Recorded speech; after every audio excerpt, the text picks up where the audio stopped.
This one is Douglas from ARM, still talking about schedutil. First one. Present, top right. Yes. Yep, please.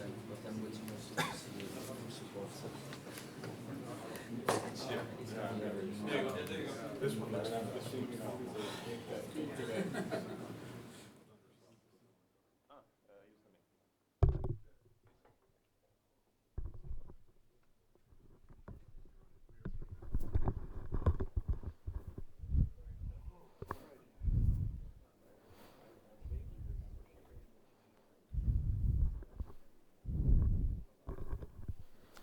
Right. So hi everyone. Hi everyone.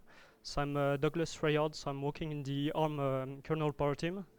So I've recently started looking at the schedutil governor and how it can be combined with the new energy model and what we can do with that. So first thing, so what can be done by combining these two? So the first thing is sometimes you could get high frequencies for quite low cost in terms of power. So especially if you had the lowest OPPs, there's not necessarily a huge difference in power consumed, but you'll get a nice frequency boost. So that's always good to get. The second thing is to skip inefficient OPPs. So on that curve, here you have the efficiency, which is the capacity divided by the costs. So the higher the better. And here you have the capacity. So that's not 1024 because that's a little CPU. So that's a Pixel 2 small core. So all the OPPs in red here, you don't really want to select this for in normal operating conditions, because if you choose, for example, this one, at the end of the day, you'll consume more energy than choosing this one, which runs at high frequency, because it's more interesting to use this one and then race to idle than to use the previous one. So if you can skip this, then that's free lunch, basically. So how can we do that? So the efficiency points can be easily solved by looking at the new energy model that's in the 5.0 kernel.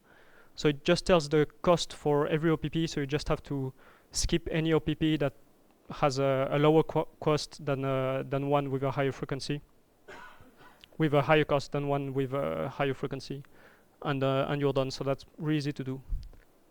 Then for the other points, which is the previous one, when it's cheap and when it's useful, when you want to boost the frequency. So I looked at schedutil, and there's an existing heuristic there, which is sugov CPU is busy, which is already used in some cases to avoid lowering the frequency. So I tried to see if that could be reused to boost the frequency more than just not lowering it. And all of that has been posted to the list, and can also be found in our Git repo. So what do we expect from this kind of heuristic? So obviously you don't want to boost all the time, because that would have a constant cost in power, and you probably don't want to do that. You only want to do this when it's well, in that case, ramping up in frequency. So when there's a good reason to do it, or when it's actually useful. And maybe there are some other scenarios that haven't thought about where it could be useful. So that's open for discussion. And the other thing you want to be able to do is to make sure that it's a bounded energy cost. So depending on the platform, you can have quite big variability on the difference of energy you consume at low OPP and high OPP. That really depends on the device, and you don't want to boost to maximum frequency, because sometimes that would just be way too much. So with the energy model, you can put a bound on the cost and the actual power that you're going to consume, and never go beyond that, and have something that's a bit more robust, and that where you can expect coherent, consistent results across different devices. Also, this thing is going to be based on heuristics, most likely. So you don't want that to be too bad in case the heuristic fails for one reason or another. And usually you cannot switch the frequency of every CPU independently. So every time you decide to boost one CPU, you're actually boosting like a whole bunch of CPUs, the whole cluster. So you don't want that to go over the roof. So SUGOF CPU is busy. How good is that? So here busy means there was no idle time since the last frequency update, roughly. So I did a small change, but the idea is there. So the main goal is to detect when we want to ramp up in frequency, because we are not, the current OPP cannot deliver the needed power that, well, the needed computational power you actually need at this moment in time. So ideally you would directly jump to the right frequency. So the good point is that it would improve the settle time of utilization signals, because you can reach the right OPP and get everything stable faster. And same for frequency, obviously, that goes hand with hand. The issue is that it may trigger too often, so that's coming slides. And also event ordering is important. So there's a whole bunch of things that can happen. So utilization change, the frequency that gets updated at regular interval, no matter what. It's also relying on the idle states. So sometimes you don't go idle, sometimes you do go idle. So it's really dependent on all these things. These things can be ordered slightly differently from times to times. And if this is not what you expect, then you may have this this heuristic that triggers when you don't really want it to. So that's my baseline kernel behavior. So that's chipset core as of end of April, plus a few patches to make it work on the Hikey 960, and some other patches that here are disabled, like utilization, but it doesn't really matter here. So on this graph, you can see the blue part, green and red. So red is frequency. So the top is the maximum frequency and bottom is 0. The green one is the task utilization signal, so the AVG signal. That is not directly what the schedutil is using, but that's the thing that directly varies with how the task behaves. So that's good to see on that graph. And at the bottom, that's something that looks like a kernel shark output. So whenever it's blue, it means that the task is actually running. And when it's not blue, it's because it's sleeping. So the task is RTAP, so it means that every 16 milliseconds it will activate, run for a number of cycles in a busy loop, and then go to sleep again. Here you have a duty cycle that is equivalent to 5% duty cycle on the biggest CPU at highest frequency. And here you have the same task, but that increases to 70% utilization on the biggest CPU at maximum frequency. All of that is obviously scaled on the CPU and the current frequency. Yeah. The green line is util average. It's not the max between util average and util S. No, that's just util average. Because doesn't util S should flatten this kind of a scale? It does. So it should do something like from here to here. So from one top. Whoops. Okay, now I know why that's not my workstation. Okay. It doesn't handle this, the one you have circled. Not really, well, not completely. So I'll go in more details in a second. So here the most noticeable thing is this big drop. So that's because here we have the first idle time after ramping up. So here we missed I think 3 activations of RTAP. Then we have the first bit of idle time here. And then most likely, with how the PERT is now working with Vincent patches, here we go back to the value where it should have been, because we take into account this at the first idle time. We take into account this this lost time. So the issue here is that this drop is followed by a drop in frequency. We would expect that with utilest that should be smoothed out. The issue here is that it rises again, so there's like a small peak.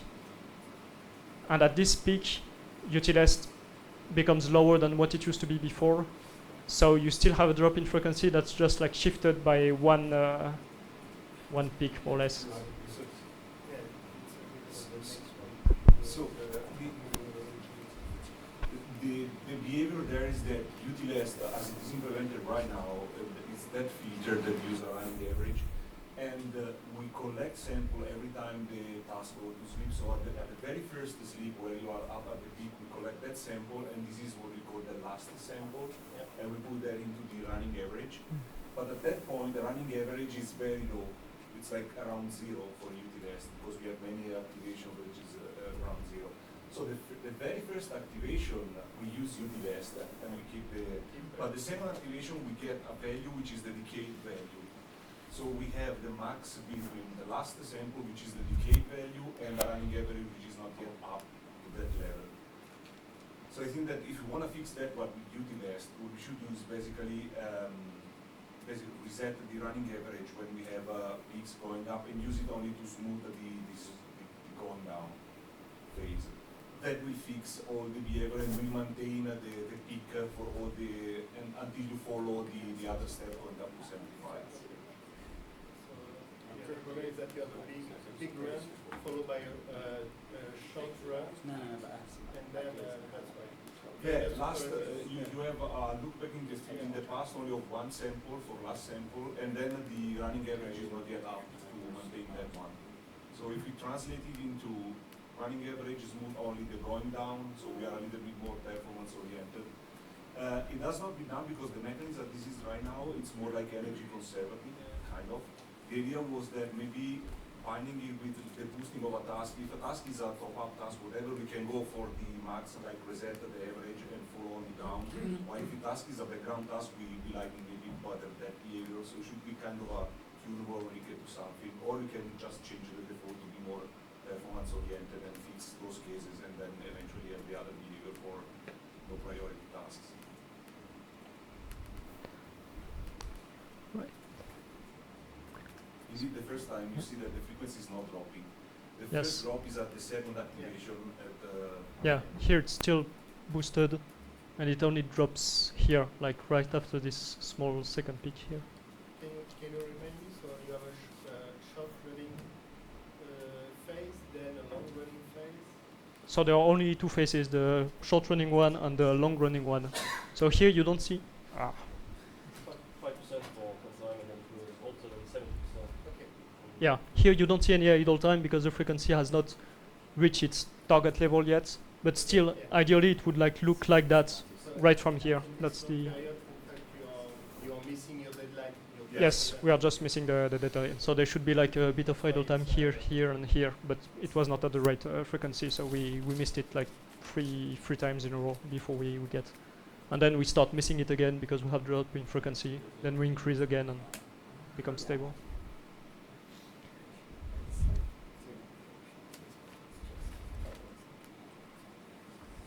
Right. So now, how does it look like with this series applied? So the frequency is never lower than what it used to be because it's only trying to boost. It's never trying to drop it, and there's no like bad interaction with anything else. So that's still what we want. Here we can see that the time it takes to reach the first idle time has been divided by roughly 2. Well, it's like 50% improvement, which means that the drop here in utilization is smaller because we accumulated less time. So also this drop is more or less twice as small, but the drop is still there. So that's not completely fixed, but that's a bit improved by that.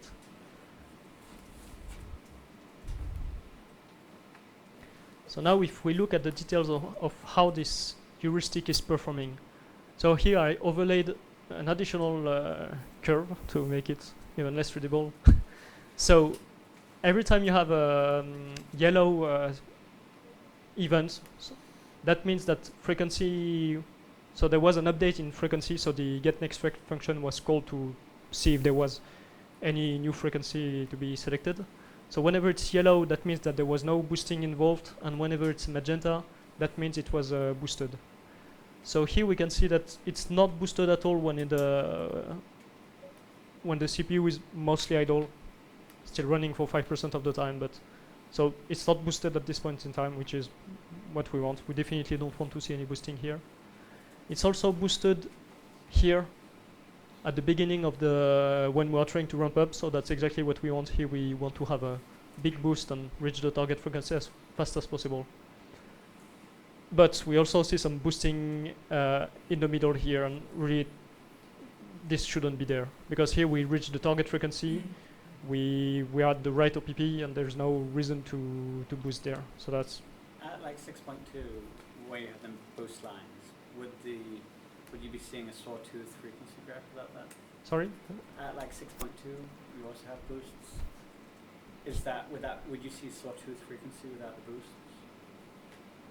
Because the actual frequency is constant. It's constant because that's the maximum frequency. So I'm just saying, yeah. Is that stopping it from sawtoothing, or is it? No, it's just that it's the target frequency is the maximum frequency available on that platform. So you don't know whether or not boost would have changed that. Yeah, so I have a slide, so you will see that basically if it's not the highest frequency, you see the boost and it behaving badly, basically.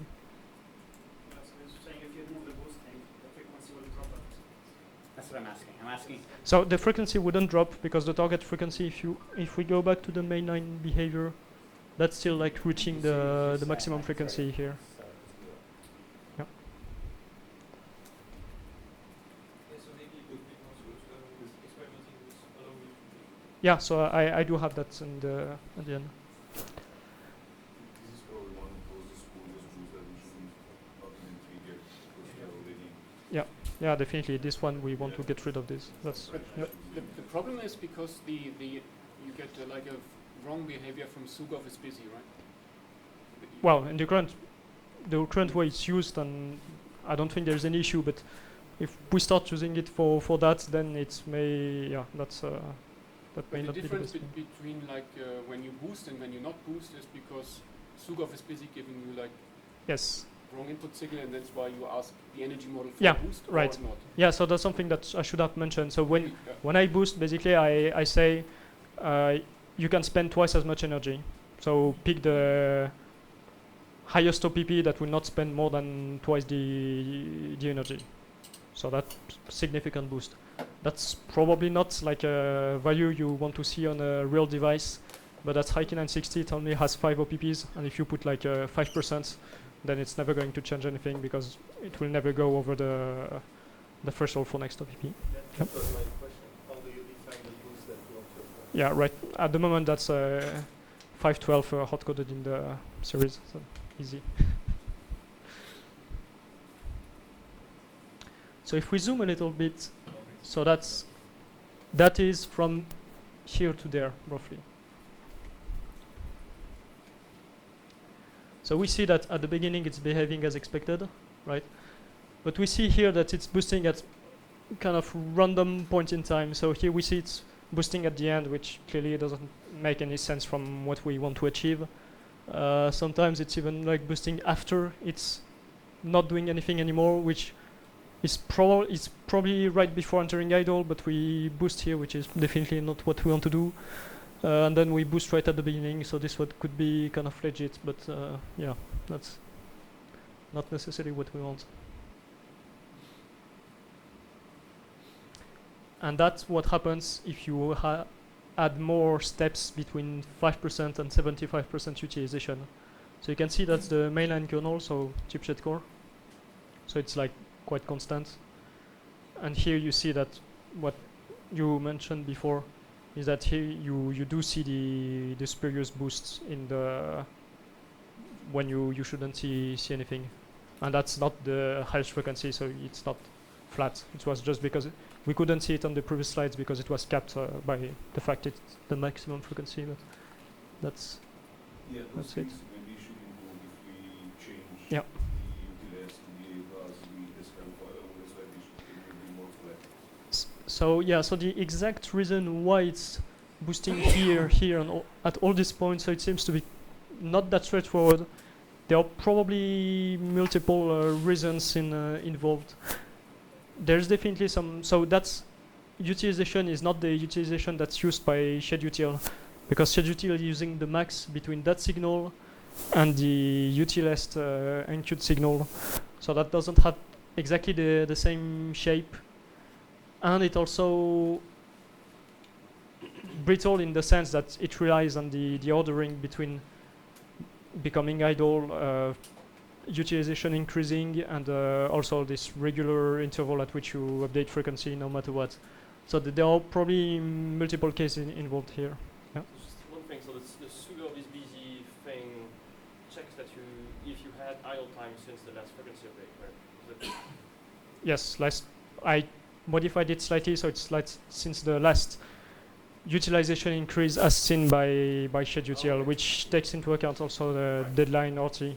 But on that graph, that shouldn't really be impacted by other stuff because there was only RT app running like because completely. In the case where the left arrow of your wrong case here at the beginning of those boosts shouldn't happen if you had idle branches before in the original case. Yeah, so there's a chance that here there was maybe no idle, so it was just boosting because most of the time you do have you're entering idle state, but sometimes you don't. Sometimes you just skip the idle state for some reason. So maybe this one is because of that, and this one is because there was no idle time since the previous one. Yeah. Are you sure there was no other task? Because here we are talking only the RT up thread. Yeah, so it's completely clean. Everything else is frozen, so there's no other task running on the system at all. And that's not the CPU that will take the interrupts. Most of the interrupts will happen on another CPU, so that's right. So there are definitely some better options than SUGOF CPU is busy for doing that. So there were some ideas around looking at the dynamic of utilization signal. That may be more robust than this one for doing this kind of boosting. Any idea is welcome there.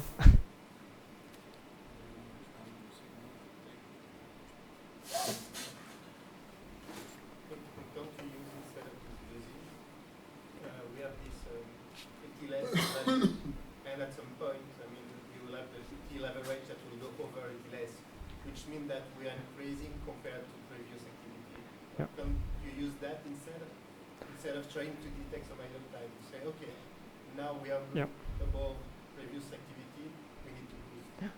Maybe that will be more stable for you, so that when you are in the stabilized state, you will not boost anymore. You will just filter this kind of smaller changes. Yeah. Yeah, I think that was one of the things that is. I mean, we started a little bit of discussion on the list, and it was around these lines.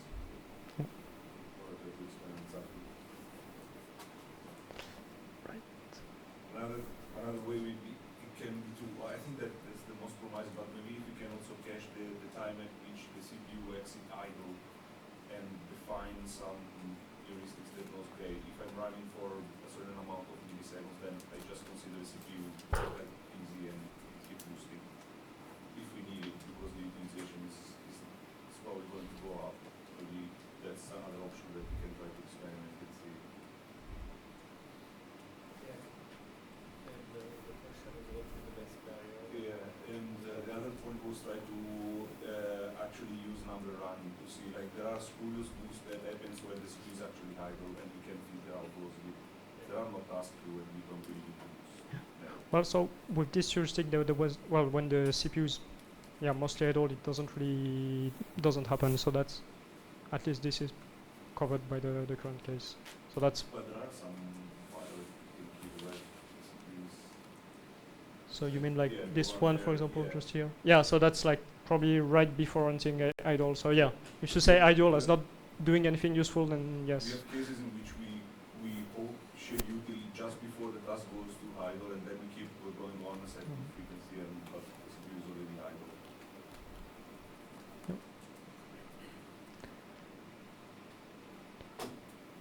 So things to do next. So that's obviously extremely simple workload that is actually made to exhibit any change in behavior in what I'm trying to observe. Obviously that's nothing real because that's one task on an empty system on just one core. And do some real energy measurements as well, so with probably some benchmarks like, I don't know, junk bench or whatever, like on a real device. Experiment with other boosting heuristics because this one doesn't perform as well as we expect it to. And maybe there are other ways to make use of that rather than trying to boost the frequency when we think there could be a use for that. Maybe that's something that's best left to user space, or like using completely different way of completely different kind of inputs. I don't know. Another point could be to figure out like to get like a real boost value, not just taking 512, right? Yeah, so that's also something that needs to be investigated. How the value should be input in this heuristic. Is it something that should come from user space? Is it something we can derive from, I don't know, something like util crump or whatever? There's many options there. And that's what I have.